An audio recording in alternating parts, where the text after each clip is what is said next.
ব্রাজিলের বেলেমে চলমান জাতিসংঘ বিশ্ব জলবায়ু সম্মেলনে জীবাশ্ম জ্বালানি পর্যায়ক্রমে বন্ধ করার বিষয়ে বৃহত্তর ঐকমত্য অর্জিত হলেও জলবায়ু অর্থায়ন এবং ধনী দরিদ্র দেশগুলোর মধ্যে ন্যায়সঙ্গত পদক্ষেপের প্রশ্নে এখনও মারাত্মক বিভেদ রয়েছে।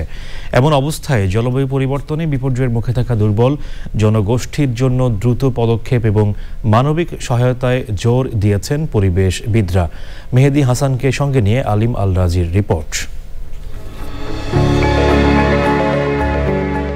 সমর্থন ও বিরোধিতায় সম্মেলনের অন্তিম দিন যতই ঘনিয়ে আসছে ততই উত্তেজনা ছড়াচ্ছে জীবাশ্ম জ্বালানি থেকে সরে আসার প্রসঙ্গ।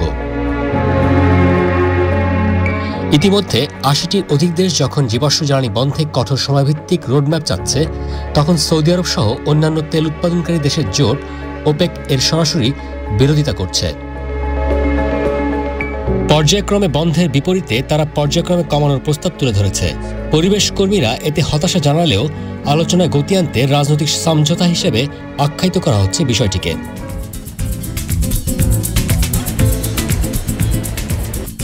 বাংলাদেশ প্যাভিলিয়নের সাইড ইভেন্টে বাস্তুতন্ত্র রক্ষা ও মানবতার সেবার নিরলস কার্যক্রমের চিত্র তুলে ধরা হয় বিশ্বমঞ্চে।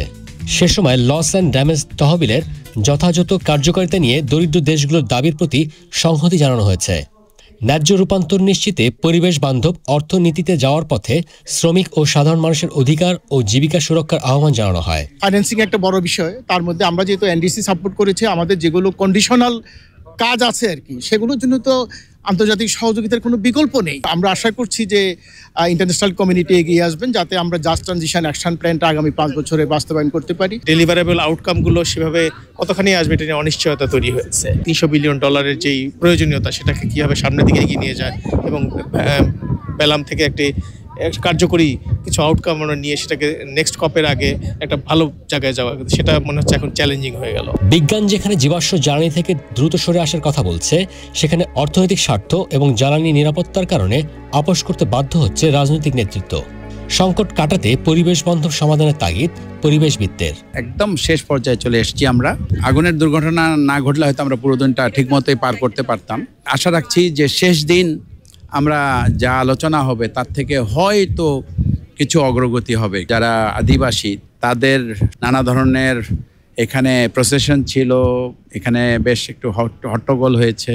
এর বাইরেও কিন্তু একটা অব্যবস্থাপনার ব্যাপারটা কিন্তু এবার পরিলক্ষিত হয়েছে। আমরা যারা এই বিষয় নিয়ে কাজ করি, নেচার, এনভায়রনমেন্ট, বায়োডাইভার্সিটি নিয়ে এবং ক্লাইমেট নিয়ে, আমরা তো সবসময় আশায় বুক বেঁধে থাকি যে একটা কিছু ভালো হবে এবং বাংলাদেশের জন্য কিছু একটা ভালো ফল আসবে। হাই লেভেল থেকে যে ডিসিশনের ব্যাপারটা, সেখানে কিন্তু বলবো যে একটু স্লো অগ্রগতি হয়েছে এবং আমরা চাচ্ছি যে ফসিল ফুয়েল নিয়ে, জাস্ট ট্রানজিশন নিয়ে এবং আমাদের এই যে অ্যাডাপ্টেশন, এটা নিয়ে একটা ভালো ডিসিশন আসবে। সেই রকম কিন্তু এখনও তেমন কিছু আমরা দেখছি না। এদিকে যুদ্ধকালীন নির্গমন ও জলবায়ু উষ্ণায়নজনিত ক্ষতির জন্য রাশিয়ার কাছে $44 বিলিয়ন ক্ষতিপূরণ দাবি করেছে ইউক্রেন। এ ধরনের নির্গমনের জন্য এটি কোনো দেশের প্রথম দাবি। সম্মেলনের শেষ মুহূর্তে চলছে নানা আলোচনা আর দর কষাকষি। বিভিন্ন খাতে বরাদ্দ ও অর্থ ছাড়ে কি সিদ্ধান্ত আসে, মূলত সেদিকেই তাকিয়ে ঝুঁকিপূর্ণ ও ক্ষতিগ্রস্ত দেশগুলো। তবে ধনী দেশগুলো যদি তাদের অবস্থান পরিবর্তন করতে না পারে, তাহলে ভালো কোনো চুক্তিতে পৌঁছানো কঠিন হবে বলে বলছেন জলবায়ু বিশেষজ্ঞরা। ব্রাজিলের বেলেম থেকে আলিম আল রাজি, চ্যানেল আই।